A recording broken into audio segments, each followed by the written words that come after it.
हम कहते हैं कि मानव जीवन सर्वोपरि है, लेकिन शायद ये भूल जाते हैं कि अगर पशु नहीं रहेंगे तो मानव का जीवन भी संकटग्रस्त हो जाएगा। हमारे कानून मानव की जीवन की रक्षा के लिए तो बड़े सख्त हैं, लेकिन दूसरी तरफ पशु जीवन के लिए बस नाम मात्र के। सभ्यता का मतलब सिर्फ अपनी ही रक्षा करना नहीं है, बल्कि उनकी भी रक्षा करना है जिनके बिना हम रह नहीं सकते। क्या मानव जीवन ही सर्वोपरि है या जीवन सर्वोपरि है, फिर चाहे वो किसी का भी हो। दिल्ली एनसीआर में समस्या बन रहे आवारा कुत्तों को लेकर देश में नई बहस शुरू हो गई है। यह दिक्कत नई नहीं है, लेकिन इस पर आए सुप्रीम कोर्ट के एक फैसले ने पशु प्रेमियों या यूं कहें कि डॉग लवर्स को परेशान कर दिया है। दरअसल आवारा कुत्तों के काटने से फैल रही रेबीज की घातक बीमारी पर जरूरी चिंता व्यक्त करते हुए सुप्रीम कोर्ट ने सड़क से आवारा कुत्तों को चरणबद्ध तरीके से हटाने और उन्हें शेल्टर होम में रखने के आदेश दिए हैं। सर्वोच्च अदालत के इस फैसले का पशु प्रेमी विरोध कर रहे हैं। आवारा पशुओं से इंसानों के जीवन को खतरा एक गंभीर विषय है। इसका समाधान जरूरी है, लेकिन दूसरी तरफ पशुओं के जीवन का भी महत्व है। क्या कोई ऐसी व्यवस्था विकसित की जा सकती है जिससे लोग तो सुरक्षित रहें, साथ ही पशुओं का जीवन भी संरक्षित रहे? आज इसी की करेंगे समीक्षा। नमस्कार, मैं हूं समर्थ प्रेरणा। दिल्ली के सफदरजंग अस्पताल में इस साल जुलाई तक 91,000 से ज्यादा कुत्तों के काटने के मामले दर्ज हुए हैं। दिल्ली के ही आरएमएल हॉस्पिटल में ऐसे मामलों में 13% की वृद्धि दर्ज हुई है। वहीं एमसीडी के हिंदू राव हॉस्पिटल में पिछले साल की तुलना में इस साल कुत्तों के काटने की घटनाओं के दर्ज होने में 40% की बढ़ोतरी हुई है। दिल्ली में जुलाई तक कुत्तों के काटने से रेबीज के लगभग 50 मामले सामने आ चुके हैं। ये आंकड़े सिर्फ दिल्ली के हैं। उधर जुलाई 2025 तक पूरे दिल्ली एनसीआर में 1 लाख से ज्यादा डॉग बाइट्स के मामले दर्ज किए गए हैं। अकेले सफदरजंग अस्पताल में जनवरी से जुलाई के दौरान कुल 1,33,000 डोज एंटी रेबीज वैक्सीन की लगाई गई हैं, जिनमें 99% केस कुत्तों के काटने की वजह से थे। कुत्तों के जानलेवा हमलों के मामले सिर्फ दिल्ली एनसीआर तक ही सीमित नहीं हैं, बल्कि ये पूरे देश में चिंता का विषय है। भारत में पिछले साल 37 लाख से ज्यादा, जी हां, 37 लाख से ज्यादा डॉग बाइट के केस दर्ज हुए थे। इनमें से 5 लाख से अधिक पीड़ित 15 वर्ष से कम उम्र के बच्चे थे। ये आंकड़े जितने चौंकाते हैं उतने ही डराते भी हैं। आवारा कुत्तों के हमलों के शिकार मुख्य रूप से छोटे बच्चे होते हैं। एक आंकड़े के मुताबिक दुनिया भर में लगभग आधे डॉग बाइट केस बच्चों के होते हैं। इनके अलावा बुजुर्ग और महिलाएं भी आसानी से इन हमलों की शिकार हो जाती हैं। कुत्तों के हमलों में कई बार लोग गंभीर रूप से घायल हो जाते हैं, साथ ही उनमें रेबीज जैसी जानलेवा बीमारी का खतरा भी पैदा हो जाता है। सरकारी आंकड़ों के मुताबिक भारत में हर साल लगभग 5700 लोग रेबीज से मरते हैं। कुछ अंतर्राष्ट्रीय रिपोर्ट्स में तो ये आंकड़ा लगभग 20,000 का है। इनमें ज्यादातर मामले कुत्ते के काटने से होते हैं। इन चिंताजनक हालातों के चलते ही सुप्रीम कोर्ट ने 28 जुलाई 2025 को मामले का स्वतः संज्ञान लिया। कोर्ट ने रेबीज के मामलों को बहुत ही चिंताजनक और भयावह बताया। बच्चों और बुजुर्गों की मौत की घटनाओं पर विशेष ध्यान देते हुए कोर्ट ने टिप्पणी की। मामले में सर्वोच्च अदालत में तत्काल सुनवाई हुई और 11 अगस्त को आए फैसले में कोर्ट ने दिल्ली एनसीआर में आवारा कुत्तों को सड़कों से हटाकर उन्हें शेल्टर होम में स्थानांतरित करने का निर्देश दिया। कोर्ट ने कहा था कि 8 सप्ताह के भीतर यह कार्य पूरा होना चाहिए। आदेश में साफ निर्देशित किया गया कि किसी भी कुत्ते को वापस सड़कों पर नहीं छोड़ा जाएगा। साथ ही कोर्ट ने यह हिदायत भी दी कि अगर कोई व्यक्ति या संस्था इस प्रक्रिया में बाधा डालेगा तो उस पर कानूनी कार्रवाई की जाएगी। सुप्रीम कोर्ट के इस फैसले का देशव्यापी विरोध देखने को मिला। पशु अधिकार समूहों जैसे पीटा और कई मशहूर हस्तियों ने इस आदेश की कड़ी आलोचना की। लोग सड़कों पर उतर आए।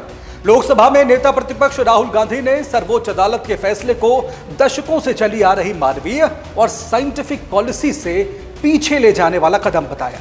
अपने एक्स पोस्ट में उन्होंने कहा कि ये बेजुबान पशु कोई समस्या नहीं है जिन्हें हटाया जाए। दरअसल पशु प्रेमियों के अनुसार यह आदेश एबीसी 2023 नियमों के खिलाफ है, साथ ही अमानवीय और अव्यावहारिक भी है। बीजेपी की पूर्व सांसद मेनका गांधी ने इकोलॉजिकल इनबैलेंस यानी पारिस्थितिक असंतुलन के खतरे की ओर आगाह किया। उनका कहना है कि आवारा कुत्तों के अचानक हटने से चूहों की संख्या बढ़ सकती है, जो स्वास्थ्य संकट पैदा कर देगी। कई फिल्मी हस्तियों ने भी इस निर्णय से असहमति जताई है। मतलब इस फैसले के पीछे अदालत का मकसद आवारा जानवरों के हमलों से लोगों की सुरक्षा सुनिश्चित करना था, लेकिन इसने पशु प्रेमियों और कुत्तों के हमले से घायल होने वाले पीड़ितों को आमने सामने लाकर खड़ा कर दिया। अपने फैसले पर हो रही तीखी प्रतिक्रिया के बाद सुप्रीम कोर्ट इस मामले की फिर सुनवाई के लिए तैयार हो गया है। कोर्ट ने 3 जजों की एक नई बेंच गठित की है, जिसमें जस्टिस विक्रमनाथ, जस्टिस संदीप मेहता और जस्टिस एनवी अंजरिया शामिल हैं। गुरुवार को आवारा कुत्तों की समस्या से जुड़ी याचिकाओं पर सर्वोच्च अदालत में फिर सुनवाई शुरू हुई, जिसमें कोर्ट ने कहा कि एक तरफ इंसान पीड़ित हैं और दूसरी तरफ पशु प्रेमी यहां खड़े हैं।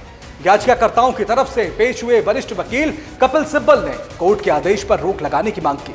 सिब्बल ने कहा कि कुत्तों को पकड़ने की कार्रवाई शुरू हो चुकी है। दिल्ली एनसीआर में वैसे तो शेल्टर है नहीं, और अगर हैं भी तो बहुत कम। अपनी दलीलों में कपिल सिब्बल ने नसबंदी को अहम उपाय बताया। उधर कांग्रेस नेता और सुप्रीम कोर्ट के सीनियर लॉयर अभिषेक मनु सिंघवी ने सरकार के पास पर्याप्त ढांचागत व्यवस्था नहीं होने की बात कही। सुनवाई के दौरान पेश हुए सॉलिसिटर जनरल तुषार मेहता ने दिल्ली एनसीआर में बढ़ते कुत्तों के हमलों और रेबीज के खतरे पर चिंता जताई। साथ ही कोर्ट के सामने अपनी दलीलें रखी। उन्होंने कहा कि यह मामला वोकल माइनॉरिटी जो आवारा कुत्तों के पक्ष में बोलते हैं और साइलेंट मेजॉरिटी जो कुत्तों के काटने से पीड़ित हैं उनके बीच का है। तुषार मेहता ने कहा, ऐसे कई मामले सामने आ रहे हैं जहां बच्चे कुत्तों के हमले का शिकार बन रहे हैं। आवारा कुत्तों के हमलों से निपटने के लिए क्या कुत्तों की नसबंदी एक उपाय हो सकता है? इस पर तुषार मेहता ने कहा कि नसबंदी से रेबीज नहीं रोका जा सकता। इससे केवल कुत्तों की आबादी नियंत्रित होती है, न कि उनके काटने की प्रवृत्ति। मामले में दोनों तरफ से अहम दलीलें और तर्क पेश किए गए। 11 अगस्त को आए अपने आदेश में सुप्रीम कोर्ट ने जो बातें कही, क्या उन्हें अमल में लाने के लिए सरकार के पास पर्याप्त व्यवस्था और संसाधन हैं भी? विशेषज्ञों की माने तो नहीं। सुप्रीम कोर्ट ने कहा है कि 6 से 8 हफ्तों में शेल्टर होम तैयार किए जाएं। इन आश्रय गृहों में पशु चिकित्सक और सहायक स्टाफ का इंतजाम होना चाहिए। साथ ही नसबंदी और वैक्सीनेशन की भी पूरी व्यवस्था। दिल्ली एनसीआर में आवारा कुत्तों की संख्या लगभग 12 लाख है। इनके लिए बड़ी संख्या में आश्रय गृहों की जरूरत पड़ेगी। जानकारों का कहना है कि प्रशासन के पास ना तो पर्याप्त शेल्टर होम है, बल्कि वहां रखने के लिए स्टाफ की भी भारी कमी है। साथ ही जो व्यवस्थाएं करने के लिए कोर्ट ने कहा है, उनके लिए संसाधनों का अभाव अलग से। एबीसी केंद्र पैसों की कमी से जूझ रहे हैं। कई एनजीओज को समय से भुगतान नहीं होता है।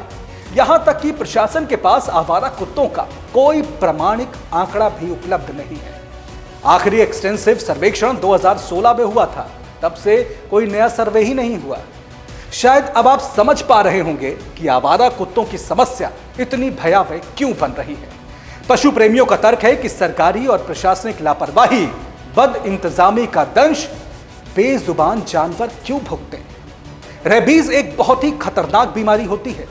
डॉक्टरों की माने तो मरीज में एक बार इसके लक्षण दिखने शुरू हो जाएं तो उसका बचना लगभग नामुमकिन होता है। इससे मरने वाले लोगों के परिजनों का दर्द समझा जा सकता है। साथ ही उन माँ बाप की चिंता भी जिनके बच्चे घरों से बाहर खेलने के लिए निकलते हैं लेकिन आक्रामक कुत्तों का शिकार बन जाते हैं। बड़े बुजुर्गों की जान को भी ऐसे जानवरों से बड़ा खतरा होता है। इन्हीं चिंताओं को समझते हुए सुप्रीम कोर्ट ने आवारा कुत्तों को शेल्टर होम्स में ट्रांसफर करने का फैसला सुनाया है। लेकिन इसे अमल में लाने से पहले आश्रय गृहों की व्यवस्था दुरुस्त होनी भी तो जरूरी है। एक ऐसी व्यवस्था जहां पर ये पशु हर बुनियादी जरूरत के साथ सम्मान और सुकून से रह सके। मानव जीवन बनाम पशु संरक्षण के इस विषय में संतुलन बनाए रखना बहुत जरूरी है। भारत के वैदिक इतिहास में जीवन को एक समग्र इकाई माना गया है, जिसमें मानव, पशु, पेड़, पौधे सभी का स्थान है। सर्वे भवन्तु सुखिनः का भाव मात्र मानव तक सीमित नहीं था। वैदिक यज्ञों में अन्न, जल और पशुओं की देखभाल को धार्मिक कर्तव्य माना गया है। ये सच है कि आगे चलकर ये विचार परिवर्तित होते गए और आज मानव जीवन और उसकी सुरक्षा ही सर्वोपरि हो गई है। हमने अपने लिए तो संविधान के अनुच्छेद 21 में गरिमापूर्ण जीवन का अधिकार सुनिश्चित कर लिया है, लेकिन क्या यह हमारा कर्तव्य नहीं है कि हम पशुओं को भी जहां तक संभव हो प्रेम, सम्मान और सुरक्षा का जीवन दे सकें। आज के कार्यक्रम में फिलहाल इतना ही। कल फिर होगी आपसे मुलाकात। फिलहाल मुझे दीजिए इजाजत। नमस्कार।